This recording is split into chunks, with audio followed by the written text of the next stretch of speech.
Gobbolino, the Witch's Cat.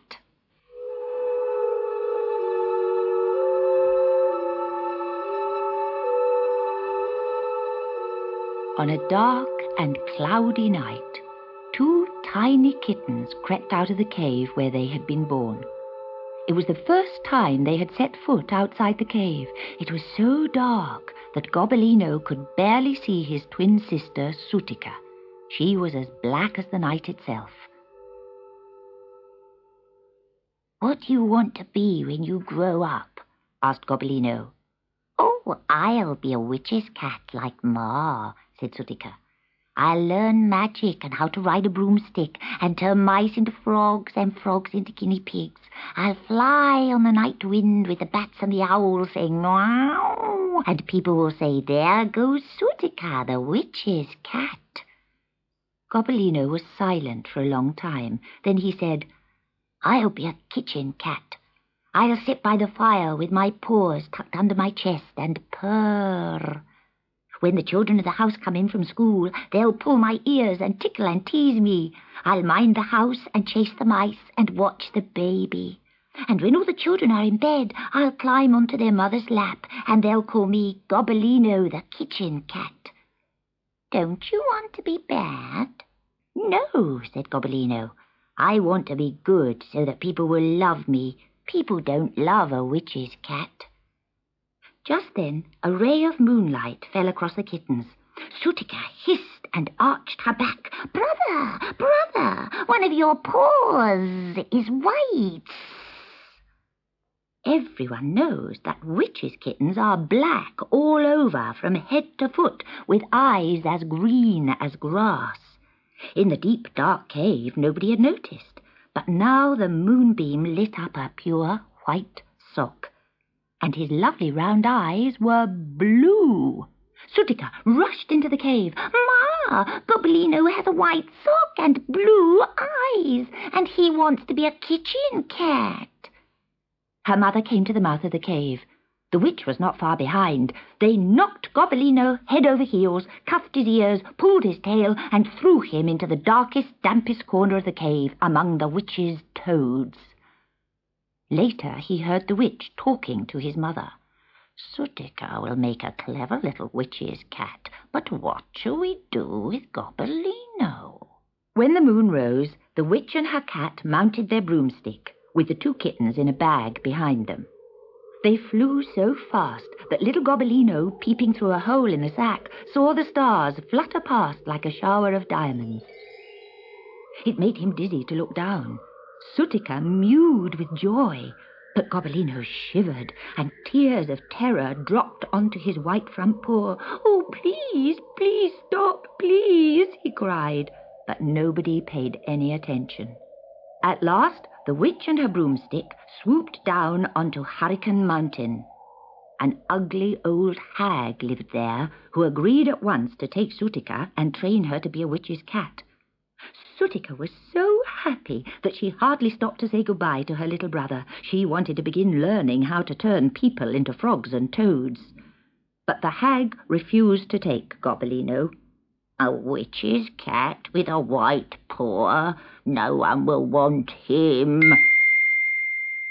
So Gobbolino rode away on the broomstick behind his mother and the witch. They visited 50 caves, but none of the other witches wanted Gobbolino because of his white paw and blue eyes. They flew home again, and the witch flung Gobbolino back among the toads.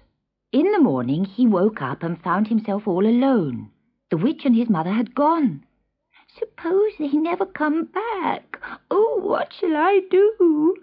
But then an idea struck him. "Now I never have to be a witch's cat. I can go and find a happy home to live in forever and ever." And he stopped crying. The witch's cave was on the edge of a forest, not far from a river.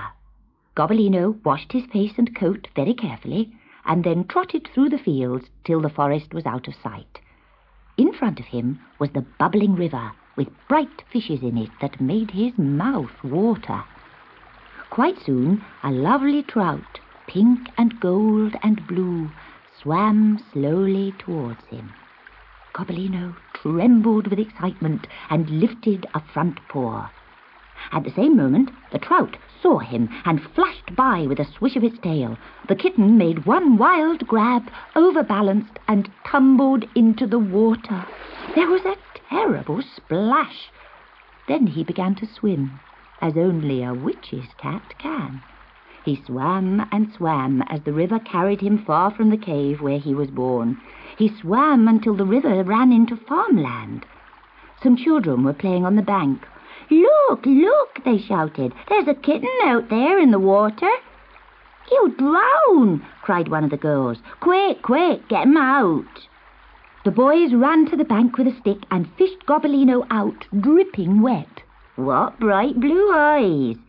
He's got 3 black paws and 1 pure white." The children took Gobbolino home to the farm to show him to their mother.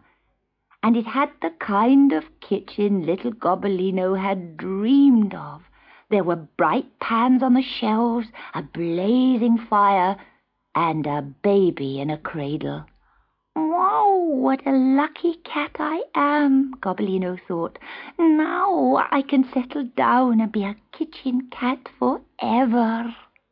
The farmer's wife took Gobbolino on her lap and wiped his wet fur with a warm cloth.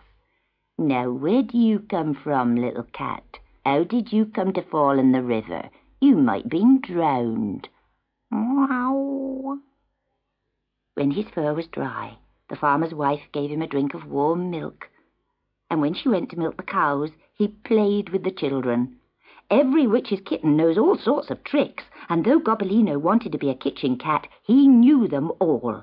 He made blue sparks come out of his whiskers and red ones out of his nose, and to the children's delight he made himself invisible, then reappeared, hiding himself in all sorts of strange places. In the middle of all his fun, the farmer came in to tea.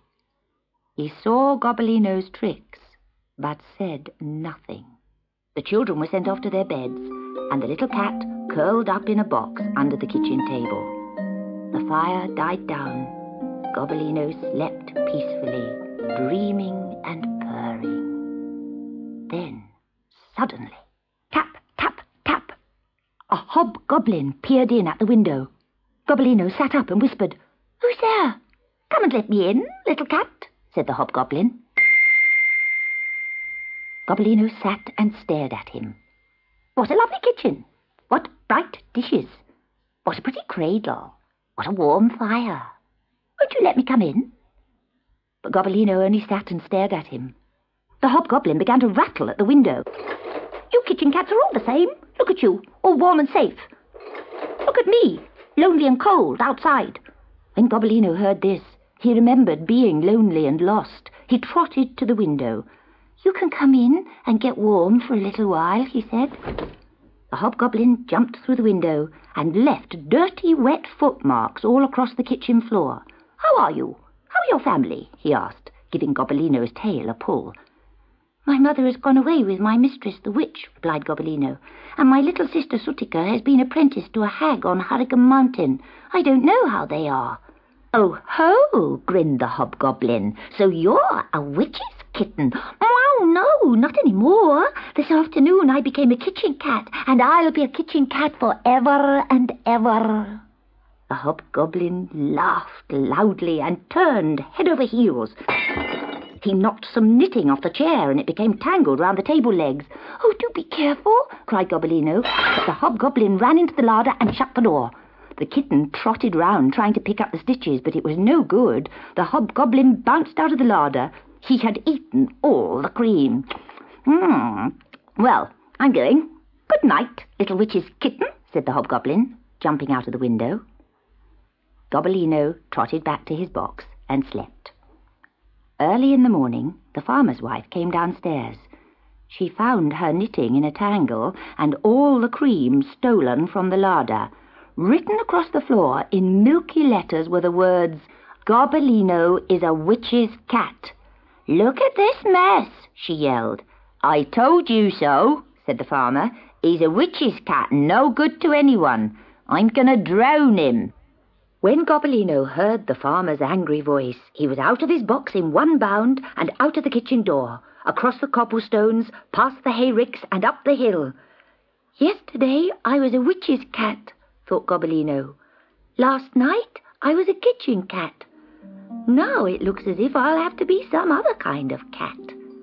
I wonder what kind it will be.